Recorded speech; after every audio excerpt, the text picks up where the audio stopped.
నమస్కారం. ప్రస్తుతం మనతో పాటు ప్రముఖ ఆధ్యాత్మికవేత్త, ప్రముఖ జ్యోతిష్య వాస్తు పండితులు జగన్నాథ ఆచార్యులు గారు ఉన్నారు. వారితో మాట్లాడిద్దాం. నమస్కారం గురుగారు. నమస్తే. గురుగారు, 2024 సంవత్సరం జనవరి నెలలో మేషరాశి వారికి ఎలా ఉండబోతుందో తెలియజేస్తారా? ముందుగా అన్ని రాశుల్లో ముందు ప్రథమంగా మేషలగ్నం, మేషరాశి. ఈ యొక్క మేషలగ్నానికి లగ్న మరియు అష్టమాధిపతి అయిన అంగారకుడు భాగ్యస్థానంలో ఉండడం వల్ల భాగ్యాభివృద్ధి, నిల్వధనము పెంపొందడము, అలాగే దైవికమైన కార్యక్రమాలు, పుణ్యక్షేత్ర సందర్శనాలు చేయాలనే ఆసక్తి అధికంగా కలగడం, చేసే వ్యయం సద్వ్యయం కావడం, మరియు తీర్థయాత్రలు, పుణ్యక్షేత్ర సందర్శనాలు, ఇట్లా ఆధ్యాత్మిక ప్రదేశాలు మరియు ఆహ్లాదకరమైన ప్రదేశాలు చూడడం, ఇట్లాంటివి జరిగే అవకాశం ఉంది. అలాగే కమ్యూనికేషన్ స్కిల్స్ మరియు సోదరి వర్గీయుల మధ్య సంబంధ బాంధవ్యాలు మెరుగుపడతాయి. అలాగే ఈ యొక్క సంతోష స్థానాన్ని కూడా కుజుడు చూడడం వల్ల బాగా ఆనందంగా గడుపుతారు. అలాగే భూములు, స్థిరాస్తులు, వాటికి సంబంధించినవి ఏమైనా ఉంటే కనుక వాటి విషయంలో అనుకూలమైనటువంటి ఫలితాలు వచ్చే అవకాశం ఉంది. కొనుగోళ్ళు, అమ్మకాల విషయాల్లో అనుకూలమైన ఫలితాలు వచ్చే అవకాశం ఉంటుంది. అలాగే ఈ యొక్క లగ్నానికి ధన మరియు సప్తమాధిపతి అయినటువంటి ఈ యొక్క శుక్ర భగవానుడు ఈ యొక్క అష్టమ స్థానంలో ఉండడం వల్ల కొద్దిగా అప్పుడప్పుడు ఈ యొక్క కొన్ని న్యాయ సంబంధమైన విషయాల్లో అనుకోని విధంగా కొన్ని చిన్న ఇబ్బందులు, చిక్కులు లాంటివి కలిగే అవకాశం ఉంటుంది. అలాగే రెండవ స్థానాన్ని కూడా ఈ యొక్క శుక్రుడు చూడడం వల్ల స్వల్పంగా కుటుంబ సభ్యుల మధ్య కూడా చిన్న మనస్పర్ధలు లాంటివి వచ్చే అవకాశం ఉంటుంది. కాబట్టి ఈ విషయంలో కొద్దిగా జాగ్రత్తగా ఆచితూచి వ్యవహరించగలరు. అలాగే చిన్న అనారోగ్య సమస్యలు, అనారోగ్య భయాలు లాంటివి కలిగే అవకాశం ఉంది. దీనివల్ల ఈ విషయంలో కొద్దిగా జాగ్రత్తగా ఉంటే కనుక అన్ని పరాలకు కూడా బాగుండే అవకాశం ఉంటుంది. అలాగే వివాహ ప్రయత్నాలు చేసే వాళ్ళకి ఈ యొక్క బుధ దశ కానీ, శుక్ర దశ కానీ, అంతర్దశలు కానీ నడిచినట్లయితే కొద్దిగా వివాహ ప్రయత్నాలు సాధ్యమైనంత వరకు పెద్దవాళ్ళని సంప్రదించి చేస్తే మంచిది. లేకుంటే కనుక సమస్యలు వచ్చే అవకాశం ఉంటుంది.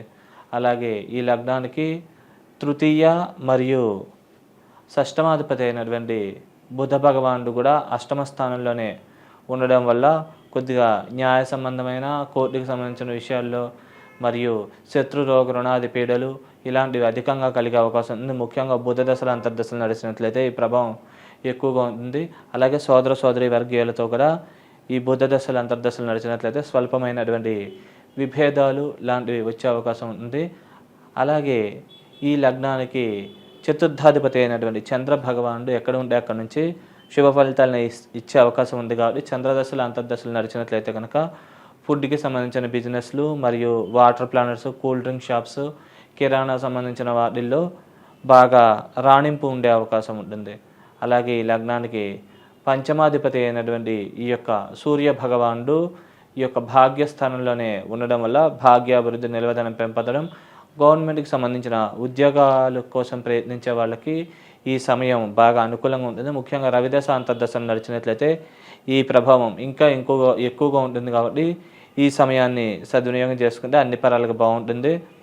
అలాగే ఈ యొక్క విద్యార్థులు కూడా చదువులో కూడా మంచి రాణింపు ఉండే అవకాశం ఉంది. స్వల్పంగా శని యొక్క పాపదృష్టి విద్యాస్థానం మీద ఉన్నప్పటికీ 70% విద్యా విషయాల్లో అనుకూల ఫలితాలే వచ్చే అవకాశం ఉంది.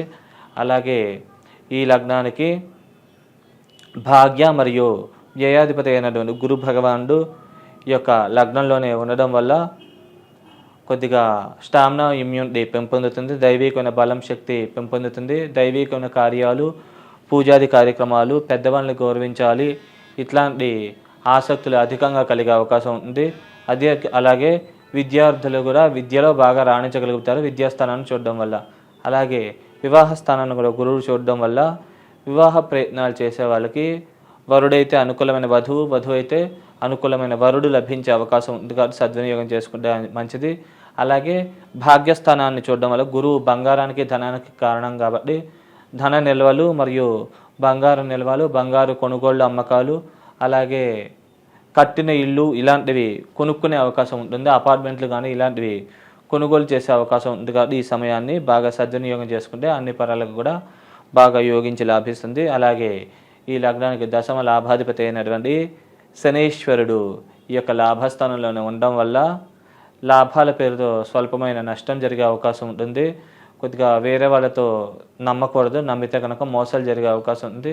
జన్మజాతకంలో కూడా ఈ యొక్క లాభస్థానంలో బుధ శుక్రులు కానీ మళ్ళా జన్మజాతకంలో కూడా శని లాభస్థానంలో ఉంటే కనుక ఈ ప్రభావాలు ఇంకా ఎక్కువగా ఉండే అవకాశం ఉంది కాబట్టి తగు జాగ్రత్తలు తీసుకోగలరు. అలాగే లగ్నాన్ని కూడా శనీశ్వరుడు చూడడం వల్ల కొద్దిగా స్టామినా, ఇమ్యూనిటీ మరియు సెల్ఫ్ కాన్ఫిడెన్స్ కొద్దిగా తగ్గించే అవకాశం ఉంది కాబట్టి శని దశలు అంతర్దశలు నడిచినట్లయితే కనుక తగు జాగ్రత్తలు తీసుకుంటే మంచిది.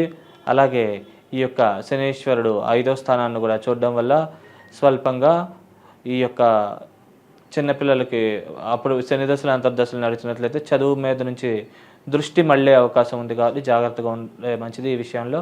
అలాగే అష్టమం మీద కూడా శని దృష్టి ఉండడం వల్ల కొద్దిగా అనారోగ్య భయాలు, అపోహలు మరియు ఆందోళన ఇలాంటివి అధికంగా ఉండే అవకాశం ఉంది కాబట్టి ఈ విషయాల్లో తగు జాగ్రత్తలు తీసుకుంటే అన్ని పరాలకు కూడా మంచిగా ఉండే అవకాశం ఉంది. అలాగే ఈ లగ్నానికి వ్యయంలో రాహువు, 6వ ఇంట్లో కేతువు ఉండడం వల్ల ముఖ్యంగా వ్యక్తిగత జాతకంలో కనుక రాహు మహాదశ అయిపోయి కేతు మహాదశ మిగిలి ఉన్నట్లయితే కనుక రాహుకేతువులు ఇద్దరు కూడా మంచిగా యోగించి లాభిస్తారు. మంచి శుభ ఫలితాలని, అనుకూలమైన ఫలితాలని ఇచ్చే అవకాశం ఉంటుంది. వాళ్ళకి ఒకవేళ వ్యక్తిగత జాతకంలో మీ కేతు మహాదశ అయిపోయి రాహు మహాదశ మిగిలి ఉంటే కనుక అనవసరమైన ఖర్చులు, అనవసరమైన భయాలు, ఆందోళన వీటి వల్ల ఇబ్బంది పడే అవకాశం ఉన్నది. కాబట్టి ఈ విషయాల్లో తగు జాగ్రత్తలు తీసుకుంటే అన్ని పరాలకు కూడా యోగించి లాభించే అవకాశం ఉన్నది. మరి ఈ రాశి వారు చేసుకోవాల్సిన పరిహారాలు ఏంటో తెలియజేస్తారా? ఈ రాశి వాళ్ళకంటే కనుక ముఖ్యంగా పరిహారాలు అంటే కనుక రెగ్యులర్గా కూడా వీరి దగ్గరలో రామాలయం కానీ కృష్ణుడి దేవాలయం ఏమైనా ఉంటే కనుక అక్కడ ప్రదక్షిణ నమస్కారాలు ఆచరించుకోవడం, అలాగే రామరక్షా స్తోత్రము కానీ లేకపోతే కృష్ణుడికి సంబంధించిన స్తోత్రం కానీ పారాయణ చేసుకోవడం, అలాగే కృష్ణుడికి వెన్న నైవేద్యంగా సమర్పించేది ప్రసాదం కింద స్వీకరించడం, ఇట్లాంటి పరిహారాలు ఆచరించుకోవడం మంచిది. అలాగే దగ్గరలో గోశాలు ఉంటే కనుక అక్కడ ఈ యొక్క శుక్రవారం కూడా బొబ్బర్లు కేజీన్నర ప్రమాణంగా ఆవుకి తినిపిస్తూ ఉంటే కనుక ఈ యొక్క బాగా ఉడకబెట్టి బెల్లంతో పాటు ఆవుకి తినిపిస్తూ ఉండడం మంచిది. శక్తి ఉన్నవాళ్ళు బొబ్బర్లు, పట్టు కలర్ వస్త్రము రెండూ కలిపి బ్రాహ్మణులకి శుక్రవారం పూట దోష నివారణార్థం కూడా దానం ఇస్తే కనుక ఈ యొక్క దోష ప్రభావాల నుంచి బయటపడి ఉన్నత స్థితికి తొందరగా చేరుకోగలుగుతారండి. మేషరాశి వారికి 2024 సంవత్సరం జనవరి నెలలో ఎలా ఉండబోతుంది, అలాగే ఈ రాశి వారు చేసుకోవాల్సిన పరిహారాల గురించి చాలా చక్కగా వివరించారు. ధన్యవాదములు. శుభం.